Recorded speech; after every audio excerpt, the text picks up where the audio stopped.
చేసుకుందాం. పరిశుద్ధుడా, పరమ తండ్రి,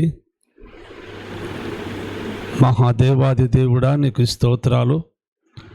నీ కుమారుడైన యేసుక్రీస్తు దివ్యనామమున మరొకసారి రాత్రి కాలములో నీ పాద సన్నిధిలో నిన్ను స్తుతించుట కొరకు, నిన్ను ఘనపరచుట కొరకు మాకు ఇచ్చిన సమయాన్ని బట్టి నేను స్తుతిస్తున్నాం. ప్రభువా, నీకు స్తోత్రాలు. పాడుతున్న పాటలకును వాక్యమునకు మీరు తోడై ఉన్నారు. ఇక మాట్లాడే ప్రతి మాటను ప్రభు అనేకమైన హృదయాలలో భద్రపరుస్తూ ఉన్నారు. ఈ కార్యక్రమమును అనేకులు చూసి ఆనందించటానికి కూడా కృప దయచేయమని ఈ కార్యక్రమను ప్రారంభించి మాలో ఉండి మాట్లాడుతూ మహిమ పొందుతూ ఉన్నా యేసుక్రీస్తు దివ్యనామమున అడిగి వేడుకుంటున్నాం మా పరమ తండ్రి, ఆమెన్.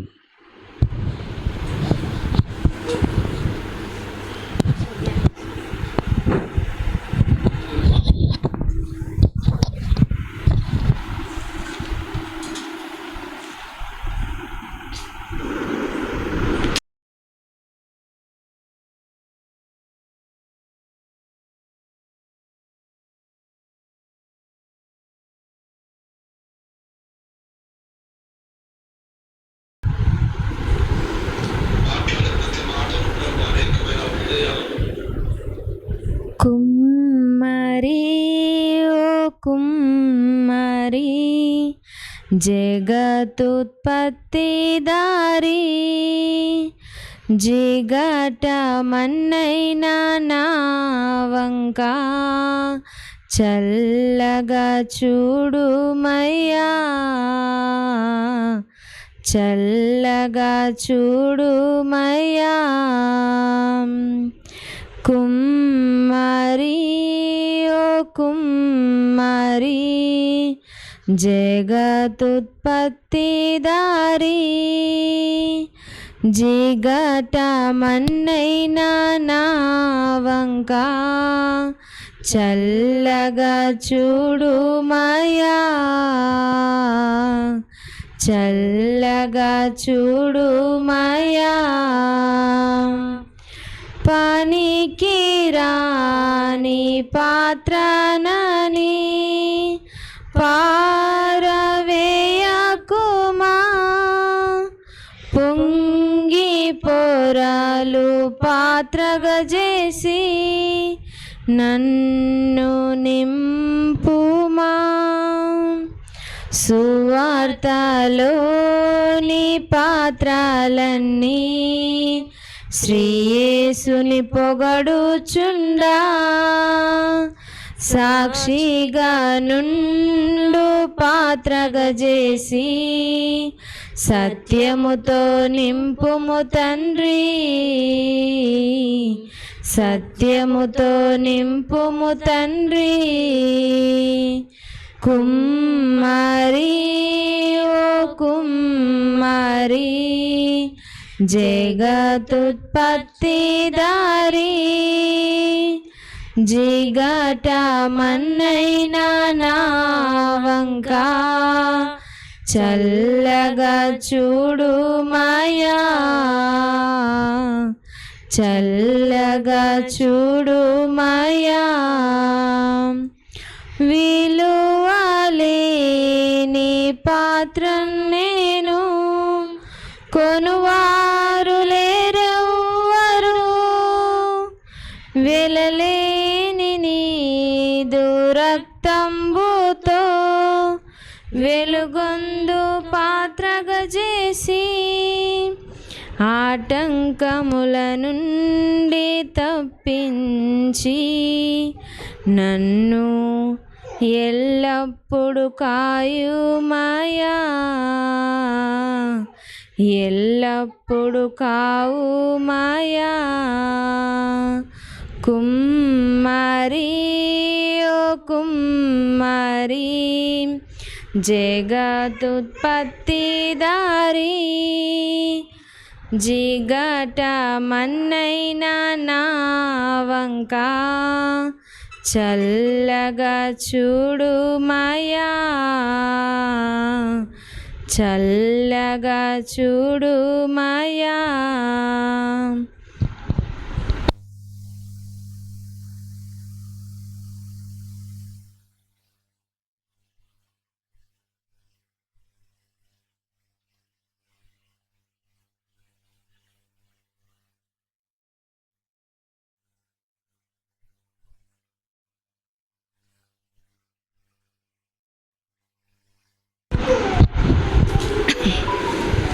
Praise the lord.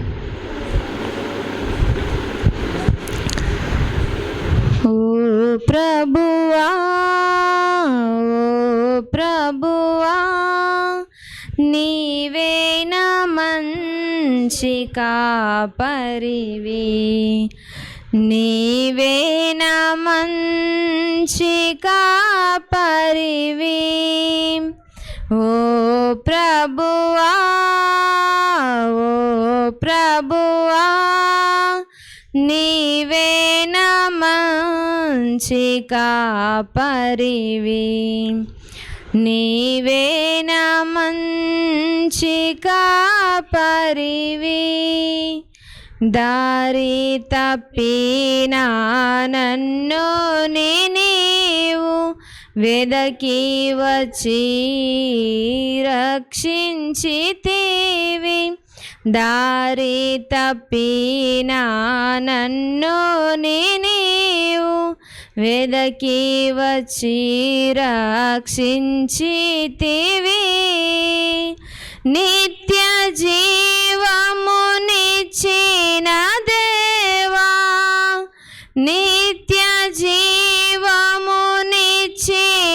దేవా, నీవేన మంచి కాపరివి, నీవేన మంచి కాపరివి. ఓ ప్రభువా, ఓ ప్రభువా, నీవేన మంచి కాపరివి, నీవేన మంచి కాపరివి. నీవు ప్రేమించిన గొర్రెలనన్నిటిని ఎల్లప్పుడూ చెయ్యి విడువక, నీవు ప్రేమించిన గొర్రెలనన్నిటిని ఎల్లప్పుడూ చెయ్యి విడువక, అంతము వరకు కాపాడు దేవా, అంతము వరకు కాపాడు దేవా, నీవేన మంచి కాపరివి, నీవేన మంచి కాపరివి. ఓ ప్రభువా, ఓ ప్రభువా, నీవేన మంచి కాపరివి, నీవేన మంచి కాపరివి.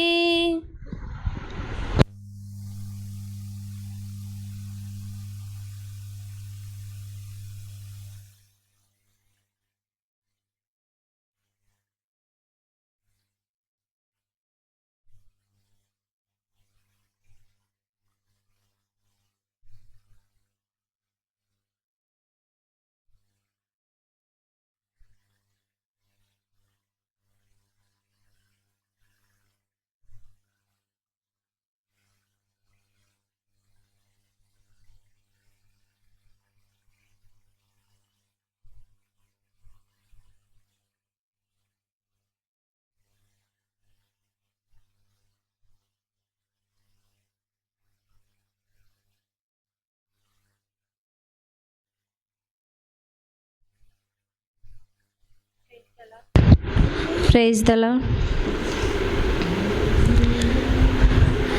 నమ్మి నమ్మి మనుషులను నీవు నమ్మి నమ్మి పలుమార్లు మోసపోయావు, మోసపోయావు. పలుమార్లు మోసపోయావు, ఇలా ఎంత కాలము నీవు సాగిపోదు, ఇలా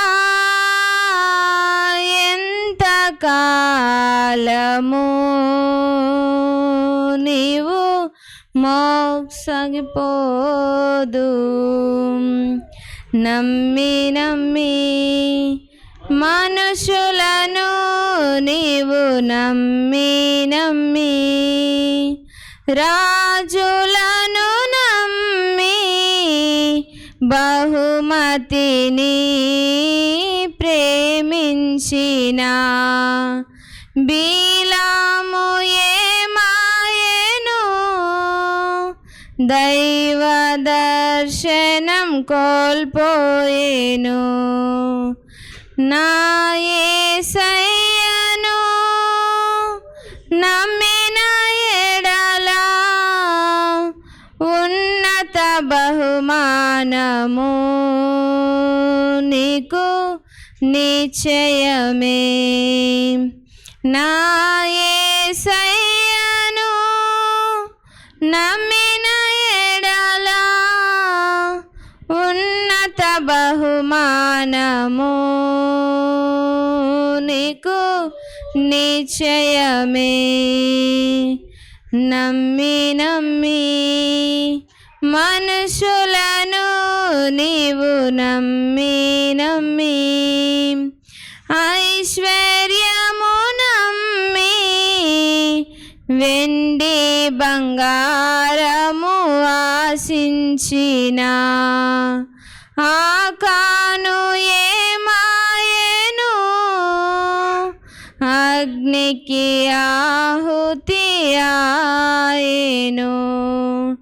నా యేసయ్యను నమ్మిన ఎడల మహిమైశ్వర్యము నీకు నిశ్చయమే. నా యేసయ్యను నమ్మిన ఎడల మహిమైశ్వర్యము నీకు నిశ్చయమే. నమ్మి నమ్మి మనుషులను నీవు నమ్మి నమ్మి, సుఖభోగము నమ్మి ధనాపేక్షతో పరుగెత్తిన గేహాజీ ఏమాయెను, రోగమును సంపాదించెన్. నా యేసయ్యను నమ్మిన ఎడల శాశ్వతమైన ఘనత నీకు నిశ్చయమే. నా యేసయ్యను నమ్మిన ఎడల శాశ్వతమైన ఘనత నీకు నిశ్చయమే. నమ్మి నమ్మి మనుషులను నీవు నమ్మి నమ్మి, పలుమార్లు మోసపోయావు, పలుమార్లు మోసపోయావు, ఇలా ఎంత కాలము నీవు సాగిపోదు, ఇలా ఎంత కాలము నీవు సాగిపోదు.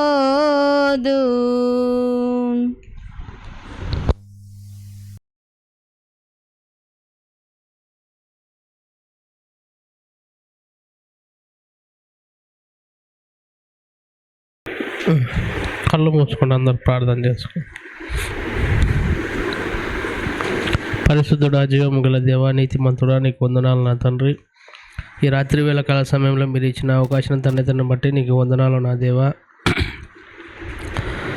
ఇప్పటి వరకు పాటలతో నేను మహిమపరిచిన నా తండ్రి, మీరు మాట్లాడే మాటల కొరకు మేము సిద్ధపడి ఉంటుండగా మా జీవితాలలో ఏదైతే కావాలనో ఆ మాటలు మా జీవితాలకు మీరు ఆ మాటలు బయలుపరిచి ఆ మాటలను బట్టి మేము నెంబర్ వేసుకుంటూ నీ కొరకు జీవించే సాక్షులుగా మమ్మల్ని అందరినీ నీ నామంలో భద్రపరచమని, ఈ చిన్న కొడుకుని దీవించి ఆశీర్వాదకరంగా మీరు ఉంచమని ప్రార్థిస్తున్నాను నా తండ్రి. ఆమేన్.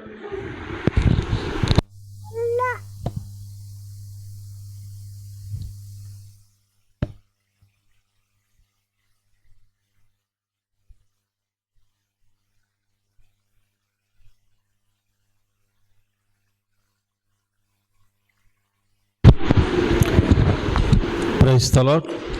హల్లెలూయా. క్రీస్తునందు ప్రియమైన దేవుని బిడ్డలారా, ఈ సమయంలో దేవుని వాక్యములో ఉన్న సత్యాన్ని మనము గమనించుదాము. తెలుసుకొనటానికి సంసిద్ధమైన మనసు కలిగి గ్రంథములను మనము పరిశీలించుదాము.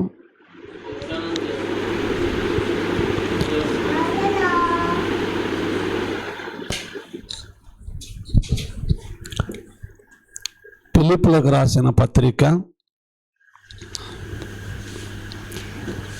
3వ అధ్యాయము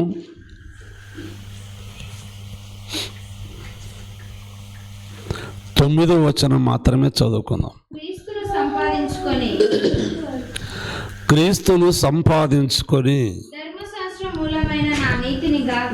ధర్మశాస్త్ర సంబంధమైన నా నీతిని గాక క్రీస్తునందలి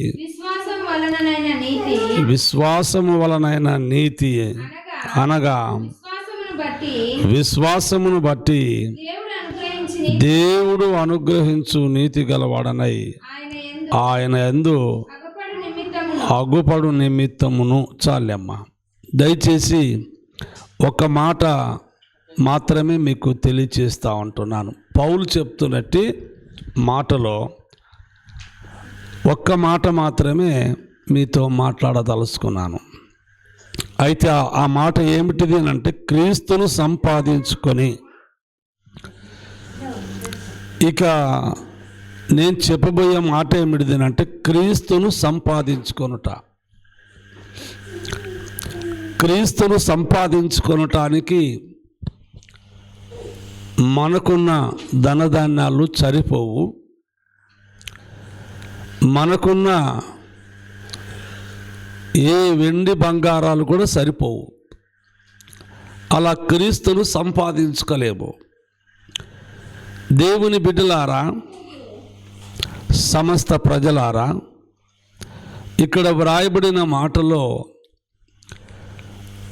భూమి మీద బ్రతికినంత కాలము ఎవరిని సంపాదించుకోవాలి అంటే మొదట క్రీస్తును సంపాదించుకోవాలి.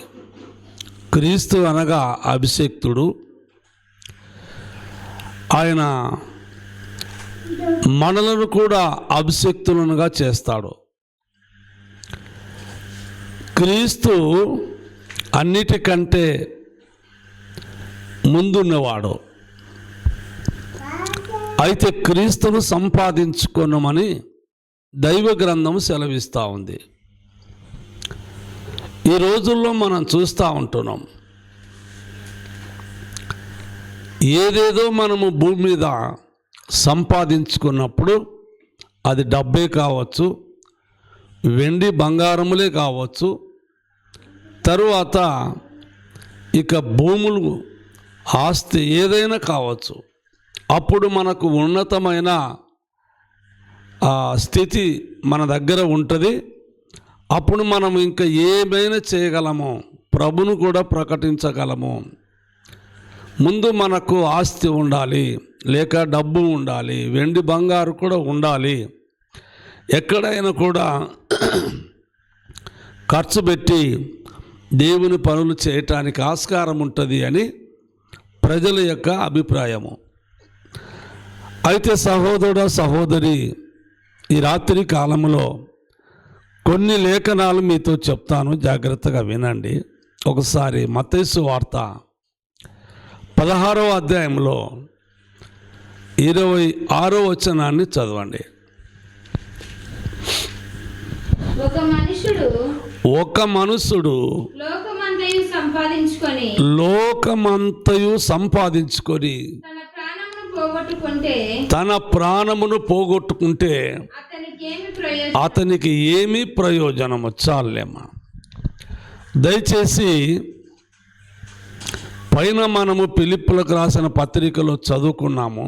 అపోస్తుడైన పౌలు అంటా ఉన్నాడు, వీననేమో ఓ భక్తుడుగా తీర్చబడి, నీతిమంతుడుగా తీర్చబడి, దేవునికి దాసుడుగా ఉంటూ నేను క్రీస్తును సంపాదించుకొని అని అంటా ఉన్నాడు.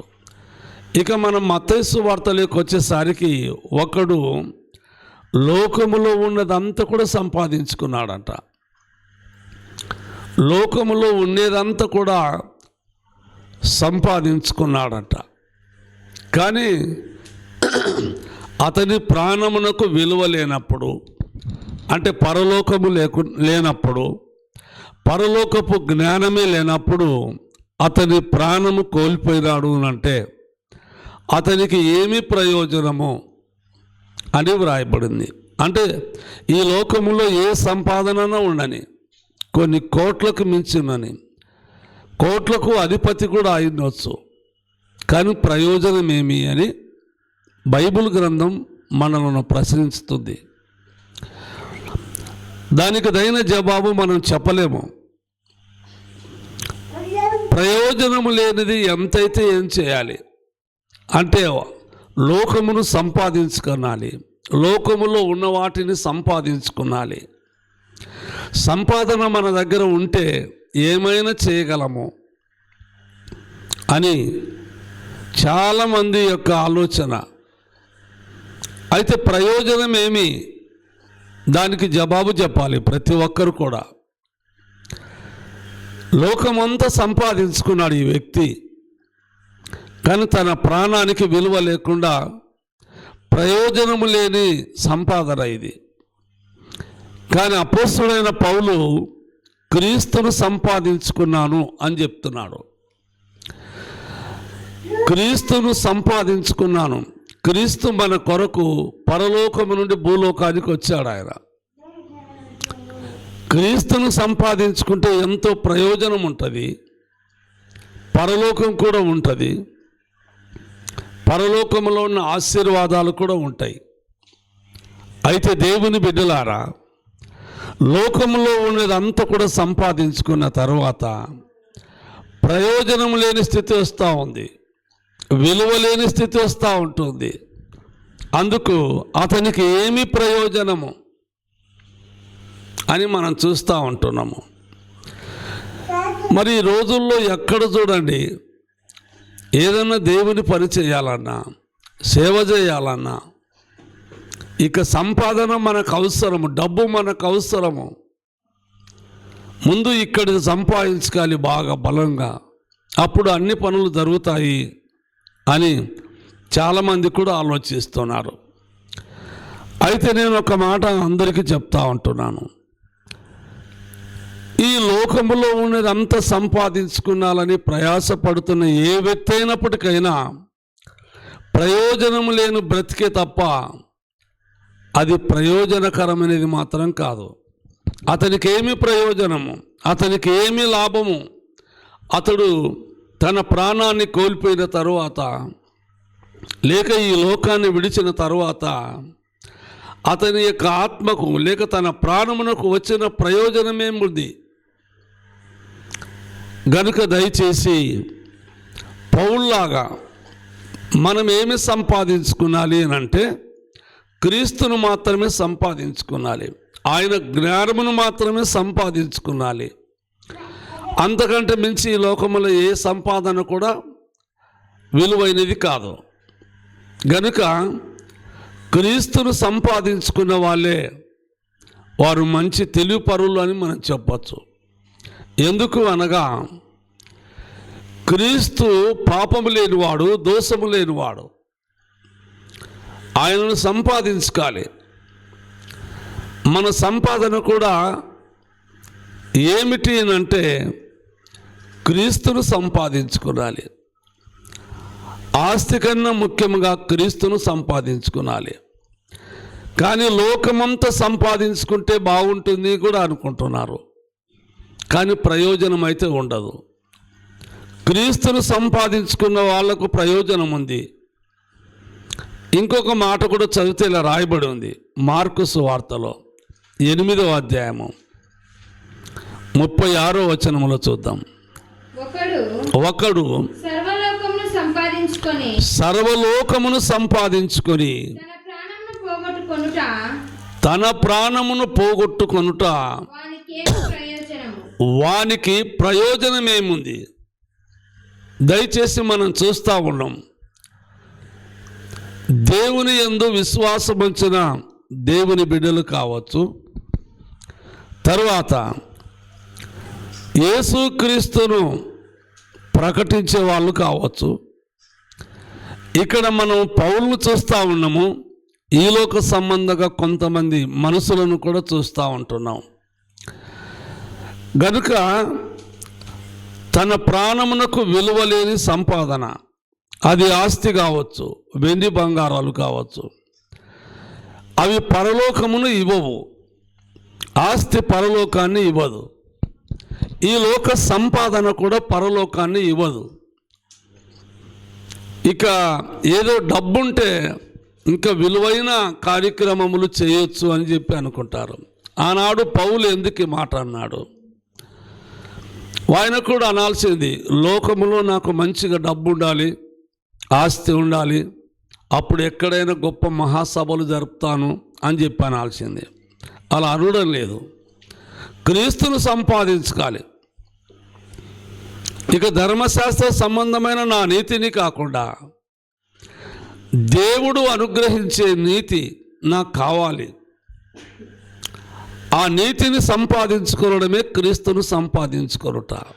క్రీస్తు నీలో ఉన్నాడు అని అంటే నీ జీవితము, నీ కుటుంబము కూడా చాలా విలువైనదిగా, ప్రయోజనకరమైనదిగా ఉంటుంది.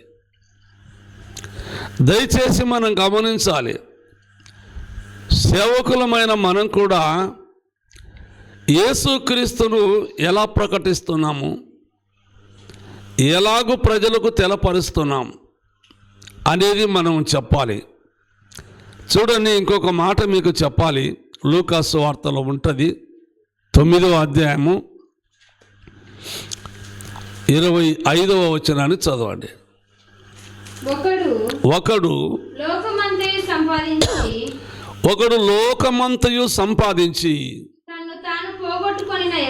తన్ను తాను పోగొట్టుకున్న ఎడల లేక నష్టపరుచుకున్న ఎడల వానికేమి ప్రయోజనము? చూడండి, క్రీస్తుకు లోక సంపాదనకు ఎంత వ్యత్యాసం ఉందో ఒకసారి గమనించాలి. భూమికి ఆకాశమునకు ఎంత మరి వ్యత్యాసం ఉందో అంత కనపడుతూ ఉంది. ఈ లోకములో ఒక్కొక్కరిని చూస్తూ ఉంటే లోకమంతా సంపాదించుకున్నాడు, ఒకడు లోకమంతా సంపాదించుకున్నాడు, కానీ ప్రయోజనం అంటూ ఏమీ లేదు. తన ప్రాణమునకు, తన కుటుంబానికి, తన మనసులకు కూడా ప్రయోజనం అంటూ లేదు.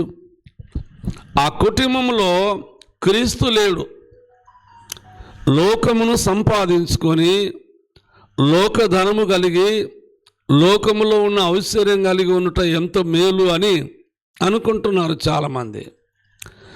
అదంతా కూడా ప్రయోజనము లేనిది, విలువ లేనిది, ఇంటి వాళ్ళకు కూడా పరలోకము ఇవ్వనిది. తర్వాత ఇంటిలో కూడా పరలోకము చూపలేదు, పరలోకము ఇవ్వలేదు. ఈ లోక సంపాదన అది. గనుక ఒకసారి ఈ మాట చదవండి, సామెతల గ్రంథంలో ఉంటుంది, 16వ అధ్యాయం 16వ వచనము. అక్కడ చాలా ఈ విధంగా రాయబడి ఉన్నది.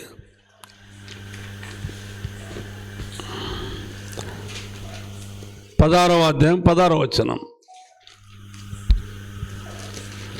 అపరంజిని సంపాదించుట సంపాదించుట కంటే అపరంజని సంపాదించుట కంటే జ్ఞానమును సంపాదించుట ఎంతో శ్రేష్టము.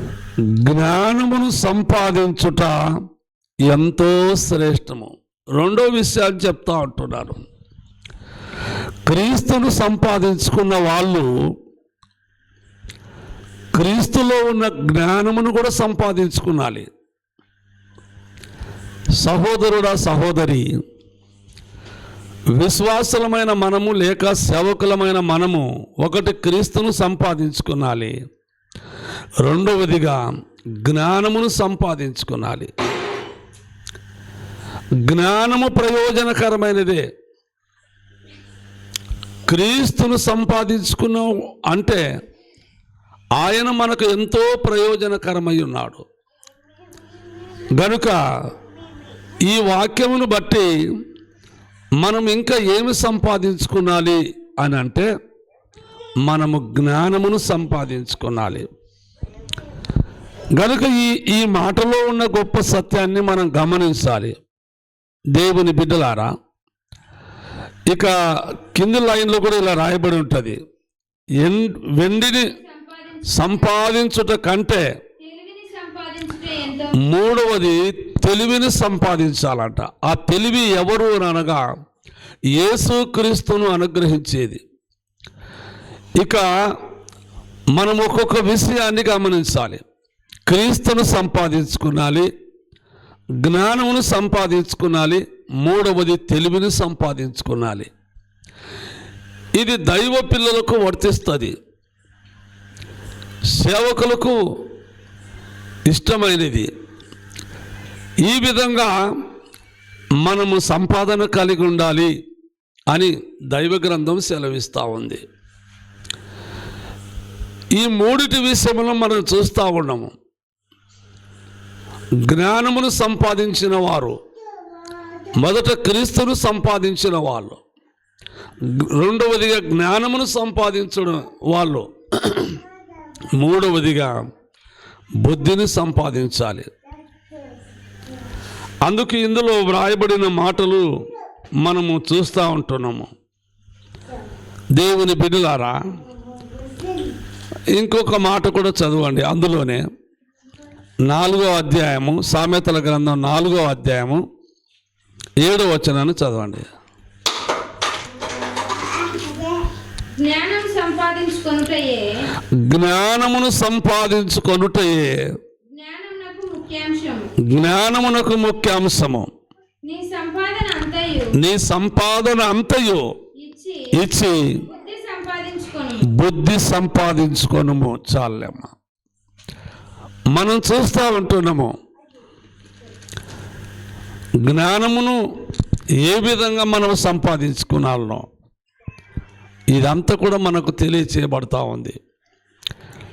పౌలు అన్నట్టుగా క్రీస్తును సంపాదించుకునాలి, రెండవదిగా జ్ఞానమును సంపాదించుకునాలి, మూడవదిగా తెలివిని సంపాదించుకునాలి, నాలుగవదిగా బుద్ధిని సంపాదించుకునాలి.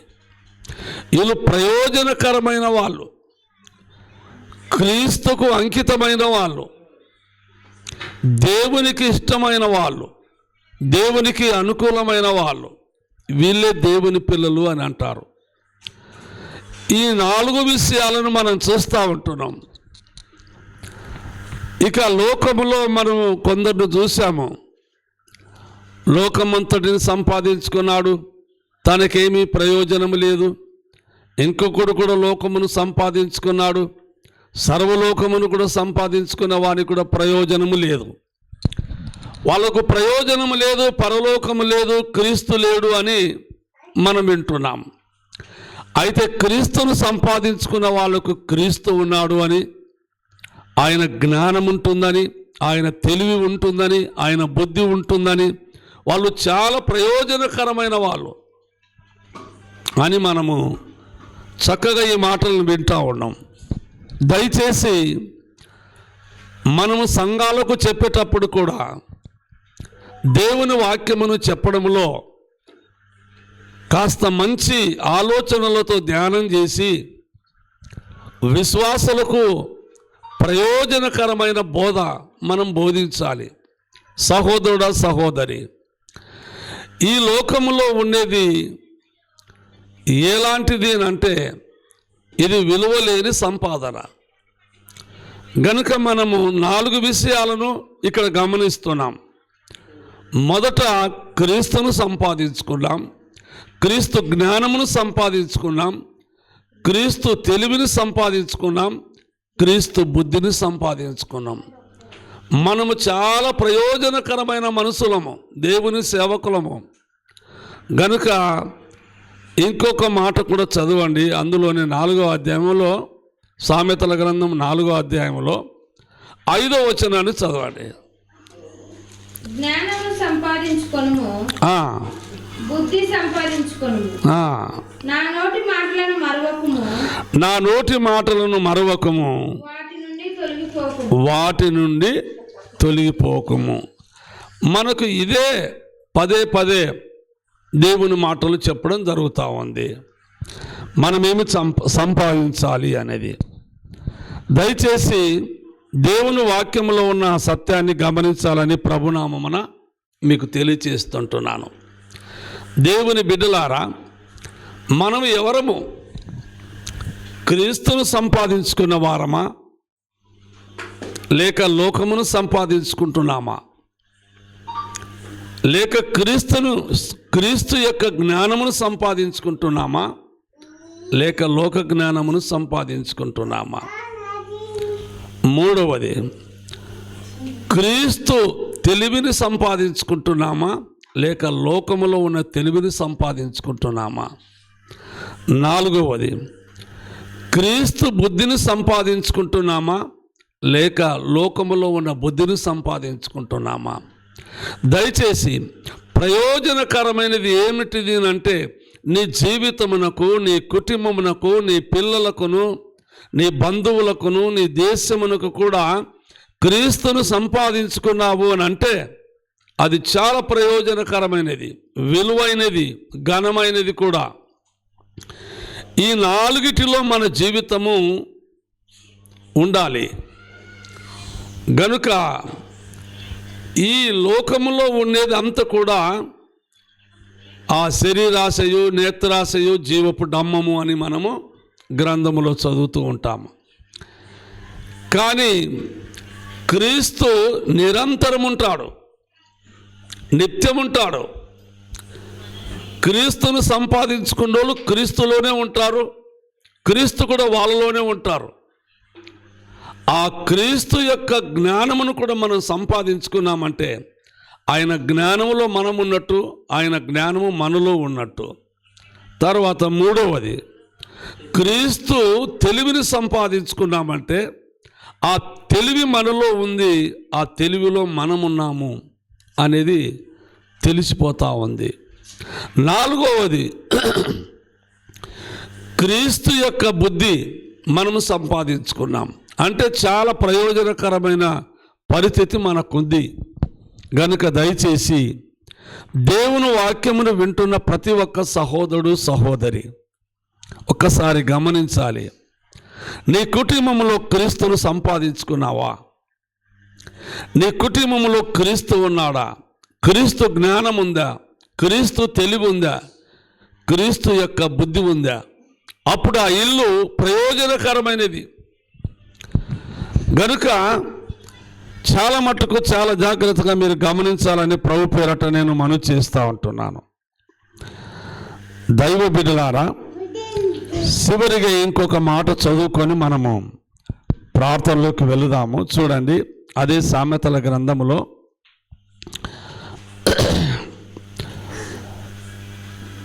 4వ అధ్యాయము వచనం వచ్చేసి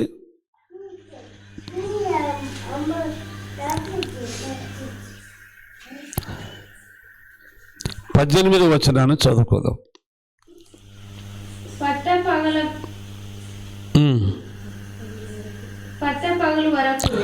పట్టపగలు వరకు వేకువ వెలుగు తేజరిల్లునట్లు నీతిమంతుల మార్గము అంతకంతకు మనము తేజరిల్లుతాము. ఎలా తేజరిల్లుతామంటే, ఈ మాటను ఎందుకు చదివిస్తున్నాను అంటే, క్రీస్తును సంపాదించుకున్న వీళ్ళు, క్రీస్తు జ్ఞానమును సంపాదించుకున్న వాళ్ళు, క్రీస్తు యొక్క తెలివిని సంపాదించుకున్న వాళ్ళు, తరువాత క్రీస్తు యొక్క బుద్ధిని సంపాదించుకున్న వాళ్ళు వీళ్ళు. అందుకోసము ఇక్కడ మనం చదువుకుంటున్నది ఏమిటిది అంటే, వాళ్ళు నీతిమంతులు, ఆ మార్గంలో ఉన్నారు, వారు అంతకంటే అంతకు తేజరిల్లుతూ ఉంటారు. వేకువ చుక్కలాగా వాళ్ళు తేజరిల్లుతూ ఉంటారు. గనుక మనము దేవునితో పాటు తేజరిల్లుతూ ఉంటాం. దేవుడు మనలో ఉంటాడు, దేవుడిలో మనం ఉంటాము. గనుక ఈ రాత్రి కాలంలో ఈ లైవ్ ద్వారా వింటున్న ప్రతి సహోదరుడు సహోదరి, ఒక్కసారి మీకు 2 విషయాల్లో చెప్పాను. క్రీస్తును సంపాదించుకుంటున్నామా, లోకమును సంపాదించుకుంటున్నామా? మనలను మనమే పరిశీలించుకోవాలి. గనుక ఈ 2 విషయాలలో మీకు కొన్ని లేఖనాలు ఇచ్చి మీకు తెలియచేస్తూ ఉంటున్నాను. క్రీస్తును సంపాదించుకొనటము, క్రీస్తు జ్ఞానమును సంపాదించుకొనటము, క్రీస్తు తెలివిని సంపాదించుకొనటము, క్రీస్తు బుద్ధిని సంపాదించుకొనటము. ఆ క్రీస్తే మనలో ఉన్నాడు కనుక మనమంతా కూడా ప్రయోజనకరమైన జీవితము జీవిస్తున్నాము. మనము ఇంకా ఎప్పుడు కూడా లోకస్తుల కంటెను, వెండి బంగారముల కంటెను, ఆస్తిని సంపాదించిన వాళ్ళ కంటెను మనము తేజరిల్లుతూ ఉంటాము. ఇంత గొప్ప సత్యాన్ని మనము గమనించి, ఇక పౌలు ఏమైతే సంపాదించుకుంటున్నాడో, మనము క్రైస్తవులమనబడిన వారము కూడా అలాగే మన సంపాదన అయి ఉండాలి. అలా ప్రయోజనకరమైన జీవితము మనము జీవిస్తూ ఉండాలి అని ప్రభునామమున మీకు తెలియచేస్తుంటున్నాను. ఈ వాక్యము ప్రతి వారి జీవితంలో వారిని ప్రయోజనకరముగా చేయునుగాక. ఆమెన్. ప్రార్థన చేసుకుందాం. ఓ పరిశుద్ధుడా, పరమ తండ్రి, మహోన్నతుడవైన మా దేవుడా, నీకు స్తోత్రాలు. నీ కుమారుడైన యేసుక్రీస్తు దివ్యనామమున నిన్ను స్తుతిస్తున్నాం. ఈ రాత్రి కాలంలో ప్రభువా, పౌలు దగ్గర మేము చూస్తూ ఉంటున్నాం. క్రీస్తును సంపాదించుకొనుట, క్రీస్తు జ్ఞానమును సంపాదించుకొనుట, క్రీస్తు తెలివిని సంపాదించుకొనుట, క్రీస్తు బుద్ధిని సంపాదించుకొనుట. అప్పుడు మేము తేజరిల్లుతూ ఉంటాము, వికసిస్తూ ఉంటాము, మేము ఆనందిస్తూ ఉంటామని మీ లేఖనాలు చెప్తున్నాయి. ప్రభువానికి స్తోత్రాలు. ఈ మాటలు వింటున్న ప్రతి బిడ్డ, ప్రతి కుమారుడు ఈ మాటలు వాళ్ళ హృదయంలో ఉంచుకొని వారి కుటుంబాల్లో ఎంతో ప్రయోజనకరమైన జీవితం జీవించటానికి, తేజరిల్లటానికి వారి మనోనేత్రమును వెలిగింపచేయండి. ప్రభువానికి స్తోత్రాలు. నీ దాసులమైన మమ్మలను కూడా మీరు తేజరిల్లింపచేస్తూ ఉంటున్నారు. అందుకు నీకు స్తోత్రాలు. ఈ లైవ్ ద్వారా వింటున్న ప్రతి కుటుంబాన్ని, ప్రతి ఒక్క వ్యక్తిని నాయనా, పురుషులను, స్త్రీలను, వారిని, వారి కుటుంబాలను దీవించి, వారు కూడా ఎంతో క్రీస్తుని మేము సంపాదించుకున్నాలి అని, క్రీస్తు జ్ఞానమును సంపాదించుకున్నాలి అని, క్రీస్తు తెలివిని, క్రీస్తు బుద్ధిని సంపాదించుకొని ప్రయోజనకరమైన జీవితం జీవించాలి, మేము తేజరిల్లాలి అని ప్రతి ఒక్కరు కూడా అలా జరిగించినట్టుగా కృప దయచేసినామని ప్రార్థిస్తూ, ఈ రాత్రి కాలంలో మా అందరికీ మీరు తోడుగా ఉంటూ, రాత్రి వేళలో కూడా నాయన మా పడకల్లో ఉంటూ మంచి దర్శనాలు చూసి ఉదయకాలమున లేచి నిన్ను స్తుతించటానికి నీ కృప మాకు దయచేసినావని స్తుతిస్తూ, ఇది మొదలుకొని జీవితకాలం అంతా నువ్వు మాతో ఉన్నందుకు మమ్మలను నీలో ఉంచుకొని నిన్ను సంపాదించుకొని నిన్ను ప్రకటించే భాగ్యము మాకు ఇచ్చిన యేసుక్రీస్తు దివ్యనామమున అడిగి వేడుకుంటున్నాం మా పరమ తండ్రి.